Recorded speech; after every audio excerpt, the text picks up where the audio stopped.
모든 것이 하나님의 은혜입니다. 모든 것이 주님의 은혜입니다. 사랑하는 성도 여러분, 대림절은 주님의 오심을 기다리는 축복의 계절입니다. 첫 번째 초림의 그 아기 예수님을 기억하고 또 다시 오실 재림의 주님을 소망하는 소망 속에 준비하여 우리 자신을 돌아보는 은혜의 시간인 것입니다. 대림절에 예수님은 우리에게 무슨 말씀을 하실까? 저는 첫 번째 주제로 너희는 세상의 소금이다. 한번 따라서 너희는 세상의 소금이다. 세상의 소금이라. 이런 주제로 정했습니다. 이 말씀은 단순한 교훈이나 권면이 아니라 예수님께서 우리에게 향하신 그리고 선언하신 우리의 정체성, 너희의 정체성이 뭐냐? 믿는 크리스찬의 정체성이 뭐냐? 예? 너희는 세상의 소금이다. 자, 그런 대림절에 오늘 말씀은 우리에게 다시 질문합니다. 너는 이 대림절을 준비하면서 소금의 역할을 감당하고 있는가? 예수님의 오심을 기다리는 성도로서 세상 속에 소금의 맛을 내고 있는가? 라고 하는 그런 질문입니다. 오늘 말씀을 통해서 대림절에 회복해야 될 우리의 성도의 사명, 크리스찬의 사명을 다시 한번 살펴보기를 원합니다. 소금은 소곰에서 나온 순수 우리말이라고 합니다. 소금은 한자어로 작은 또 금이라는 뜻도 있습니다. 소금의 또 소자는 밝고 깨끗하다는 그리고 시다는 뜻을 가지고 또 있다고 합니다. 본질, 근본이라는 뜻도 갖고 있고, 그래서 소금은 생명을 만드는 근본 물질, 바탕 재료로 우리 몸의 중요한 구성 원소이기도 합니다. 소금은요, 물과 함께 우리 몸에 들어오면 그리고 돌아 나오면 몸속은 깨끗하게 정화가 됩니다. 우리 몸에 흘러나오는 물은 소금물입니다. 그래서 피와 땀과 눈물이 다 짭니다. 분비물뿐 아니라 뼈와 살, 혈액에도 소금이 들어가 있습니다. 우리 몸에 꼭 있어야 될 게 뭐라고요? 소금이라는 것입니다. 소금이 없으면 숨도 못 쉰대요. 근육을 움직일 수가 없대요. 영양분을 소화시킬 수도 없대요. 몸이 음식을 받아들일 수도 없고 배설도 제대로 할 수가 없답니다. 체온 조절이 안 되고 두뇌 활동도 불가능합니다. 소금이 없으면 혈액 운반이 안 되고, 그래서 호흡, 체온 조절, 두뇌 활동, 소화, 흡수에 꼭 필요한 것이 소금입니다. 여러분, 우리가 먹는 소금 말고 소금이 어디에 가장 많이 쓰는지 압니까? 병원에서 많이 씁니다. 우리가 힘이 빠질 때에, 몸이 안 좋을 때 병원 가면 링거 주사를 주잖아요. 그 링거 주사는 그 수액은 사실은 소금물이에요, 소금물. 우리 혈액의 농도와 같은 0.9의 소금이 들어있는 것이 수액입니다. 소금을 많이 먹어도 안 좋지만 적게 먹으면 그것도 문제가 되는 것입니다. 너무 적게 먹으면 심장병의 위험이 있다고 합니다. 소금은 우리가 먹는 모든 곳에 제대로 들어가야 제 맛을 낼 수가 있습니다. 간이 맞아야 음식이 맛있잖아요. 심지어는 어디까지 들어가냐? 화학약품, 공업용 원료에도 소금이 다 들어간다고 합니다. 고온에서 액체로 상태로 변하는 염화나트륨으로 에너지를 저장하는데 또 원자력, 냉각제 등 산업용 촉매로 쓰인다는 거예요. 이게 소금이 없어서는 안 되는, 여러분, 소금은 그렇게 중요한 물질입니다. 그래서 예수님은 오늘 말씀에서 너희는 세상의 소금이니 꼭 필요한 존재로서 소금이 만일 그 맛을 잃으면 그 무엇으로 짜게 하리요? 후에는 아무 쓸데없어 밖에 이제 다만 밖에 버려져 사람에게 밟힐 뿐이니라 라고 말씀하셨습니다. 주님은 우리에게 소금이라고 세상의 소금이라고 말씀하셨는데 그 구체적인 의미가 뭘까요? 첫 번째는 여러분 너희는 소금처럼 깨끗하라 라고 하시는 말씀입니다. 소금의 색깔은 어떻습니까? 대부분 하얀색입니다. 눈으로 볼 때 깨끗합니다. 겉과 속이 다 깨끗합니다. 순수하고 깨끗함을 삶을 살라는 말씀입니다. 구약성에 보면 여러분 제사 드릴 때 꼭 소금을 이렇게 바쳤습니다. 출애굽기 30장 35절 말씀에 보면 성막에서 사용될 거룩한 향을 맡을 때도 소금을 쳐서 성결하게 하고 라고 말씀하셨습니다.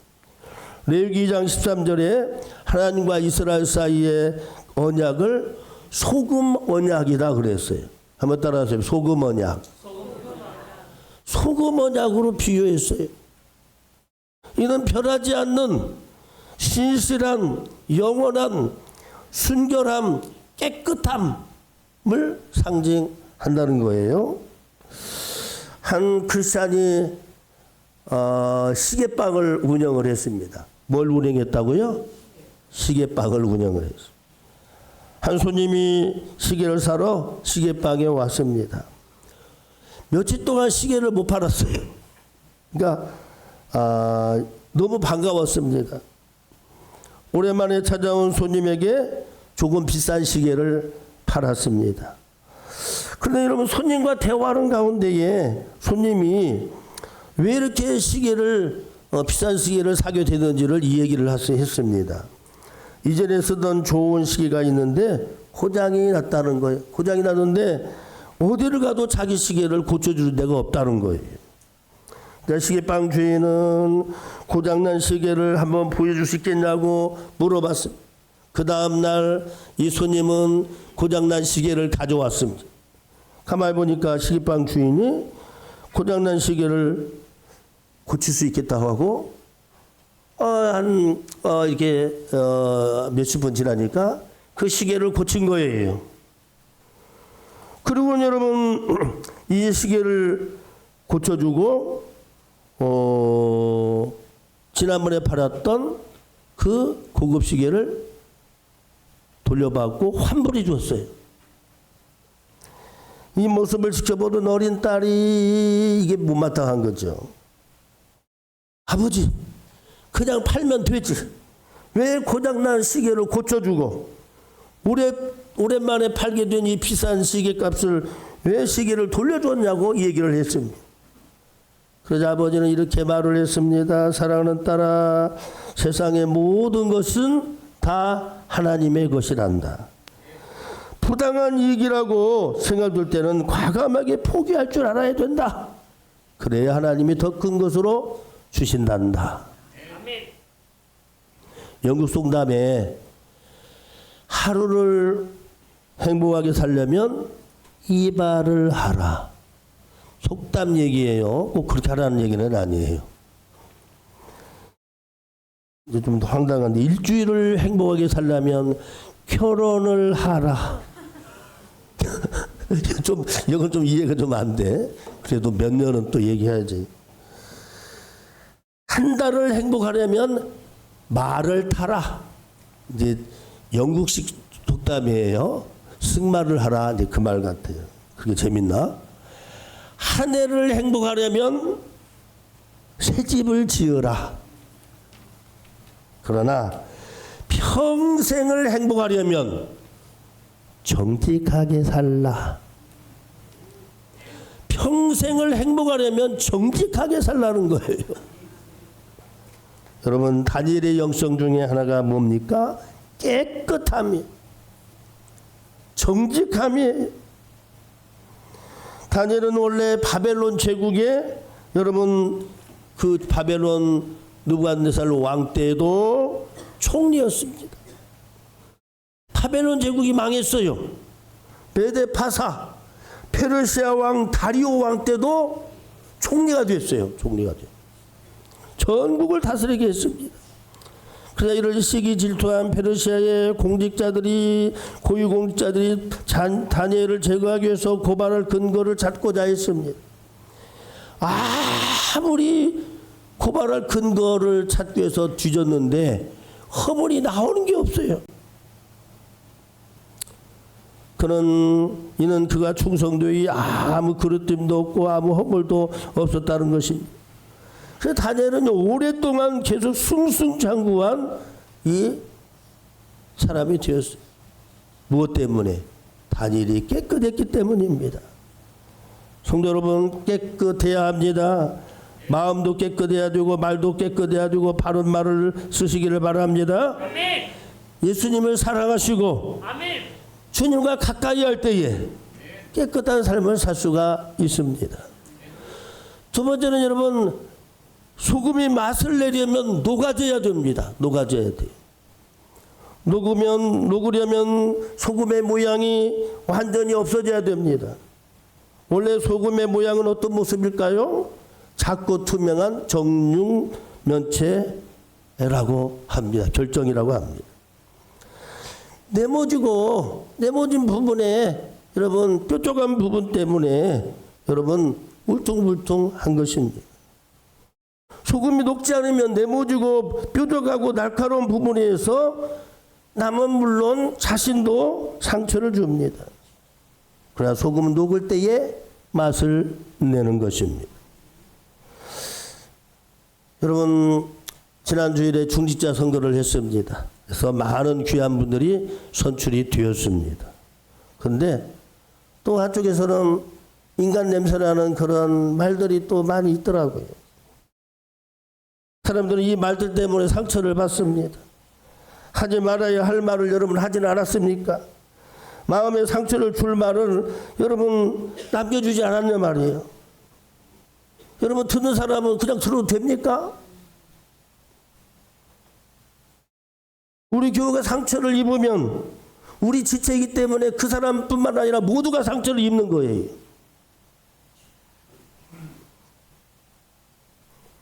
말하는 여러분도 그 말 때문에 상처를 입게 되는 것입니다. 고장난 시계는, 고장난 차는, 고장난 기계는, 고장난 성도는 소리가 자주 납니다. 자꾸 납니다. 아직도 내가 많이 살아있기 때문입니다. 소금처럼 녹지 않았기 때문입니다. 녹는다는 것은 자신을 죽이고 낮추라는 것입니다. 나는 없어지고 예수만 드러나는 삶이 되라는 것입니다. 여러분, 내가 살아있으면 예수님은 온데간데 없어지는 거예요. 예수 믿는 의미가 없어지는 거예요. 악이 예수님을 기다리고 여러분 재림이 예수님을 기다리는 거 의미가 하나도 없는 겁니다. 찬송가 323장 3절에 보면 여러분 이런 찬양이 있습니다. 존귀 영광 모든 것에 주님 홀로 받으소서. 멸시천대 십자가는 제가 지고 가오리다. 이름 없이 빛도 없이 감사하며 섬기리라. 이름 없이 빛도 없이 감사하며 섬기리다. 이렇게 찬양을 하면서도, 의뢰 이렇게 찬양을 하면서도 찬송가는 부르는데 그렇게 살지 못할 때가 많다는 거예요. 녹아서 맛을 내려면 자신의 형태가 완전히 없어져야 됩니다.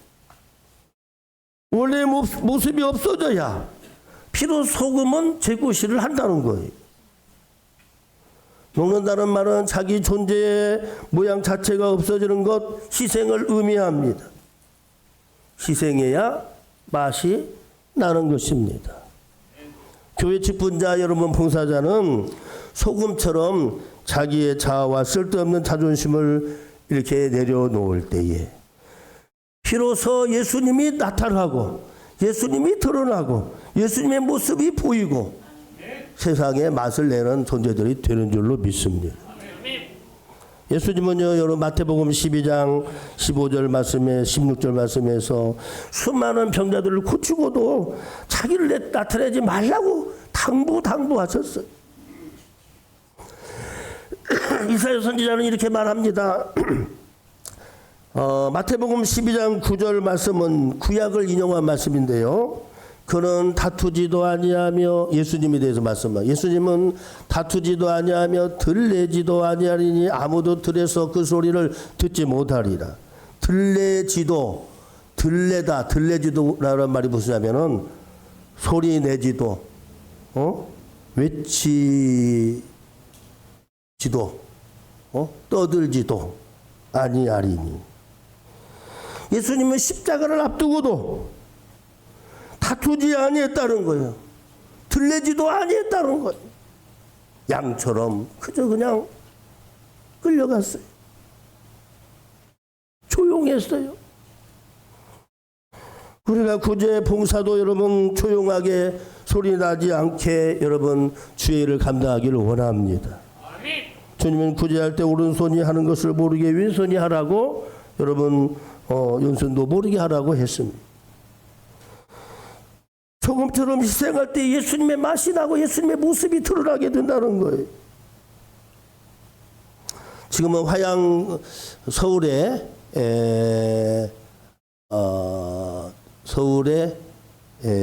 화양감리교회, 여러분 제 신학교가 천호동, 그러니까 광장동에 있다면 그 가기 전에 건국대학교 쪽에 화양동이 있어요. 화양동.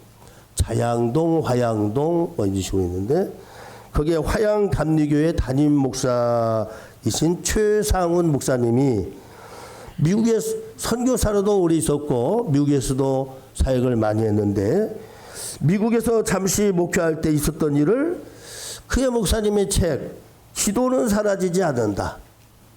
기도는 어떻게 해요? 사라지지 않는다. 이런 책을 썼는데 그 책에 나온 내용입니다. 제가 글을 봐서는 담임 목사님 때가 아닌 것 같기도 하고 그런데 예배 때마다 한 남자 집사님이 항상 어디에선가 기쁨으로 봉사하고 계셨더라는 거예요. 이 남자 집사님은 찬양 인도도 잘할 뿐만 아니라 반주, 성가, 주의, 음향, 엔지령 등 달란트가 뛰어난 분이셨어요. 오늘 최상훈 목사님이 이런 제안을 했습니다. 집사님 오늘은 제가 찬양 인도를 하고 집사님이 다른 것을 해주시면 좋겠습니다. 알겠습니다, 목사님. 자, 목사님이 처음 찬양 인도를 하던 날 그 집사님은 방송실에서 엔지니어링을 해주었습니다. 음향에 대해서 잘 아는 분 같아서 이것저것 세세하게 부탁을 했습니다. 집사님, 제가 찬양을 할 때에 고음은 낮춰주시고 중간 음을 올려주시고 집사님 예배 시간에 마이크는 좀 소리 좀 올려주세요. 그리고 집사님 모니터 스피커는 좀 소리를 낮춰주세요. 집사님 키보드 소리가 너무 날카로워요. 너무 큰 것 같아요. 막 10대까지를 쫙 요청을 합니다. 아니, 그런데 그렇게 부탁을 드려도 한 번도 뭐라고 하지 않고 겸손한 태도로 마음으로 최 목사님의 찬양 스타일에 이 설교 스타일에 소리를 맞춰주었어요. 심지어 그 최 목사님이 실수로 음이나 박자를 틀려도 한 번도 그냥 비웃거나 지적하지 않고 그 막 박자에 맞춰가지고 반주해 주었습니다. 어디서나 활짝 웃는 그 얼굴을 얼굴을 섬겨주시니 최 목사님도 마음 편하게 믿고 맡길 수가 있었습니다. 그런데 여러분 그렇게 6개월 동안 집사님과 함께 매주 찬양을 맞추던 어느 날 이 목사님이 기타를 튜닝하고 있는 이 최 목사님에게 집사님이 찾아와서 무언가를 딱 내미는 것이었습니다. 목사님, 꼭 와주시기를 부탁합니다. 뭘 내밀냐면은 그 반짝이는 이 속을 보니까 초대장이 초대장. 반짝이는 초대장이 티켓이 나왔어요. 거기에 이렇게 쓰였어요. 그래미 어워즈. 놀래주면 좋겠는데. 미국 그래미상 시상식 초대장이었어요. 미국에서 레코딩 아카데미가 주최하는 음악계의 최고 권위 있는 상을 받는 후보로 들어갔다는 거예요. 한국인으로서는 최초로 오른 것이었기 때문에 여러분 이 한국 신문에 많이 났다는 거예요. 와 하고 탄성을 지르려고 하니까 그 집사님이 최 목사님의 입에 쉿, 목사님 이거 말하면 안 돼요. 비밀로 해달라는 거예요. 사실은 알고 보니까 그 집사님은 미국 최고의 음반 회사에 다니는 분이셨습니다. 음악과 음향의 최고의 전문가셨는데 그 목사님의 요구에 한 번도 여러분 불평 없이 여러분 말 없이 순수하게 다 맞춰준 것에 대해 놀라지 않을 수가 없었습니다. 저 목사님은 그 집사님에게 절로 고개를 숙이지 않을 수가 없었습니다. 저 목사님은 자기 책에서 이렇게 표현합니다. 쑥스럽게 웃으시는 그 집사님의 미소에서 낮고 낮은 이 땅에 오신 왕으로 오신 예수님의 얼굴을 보는 듯 했다.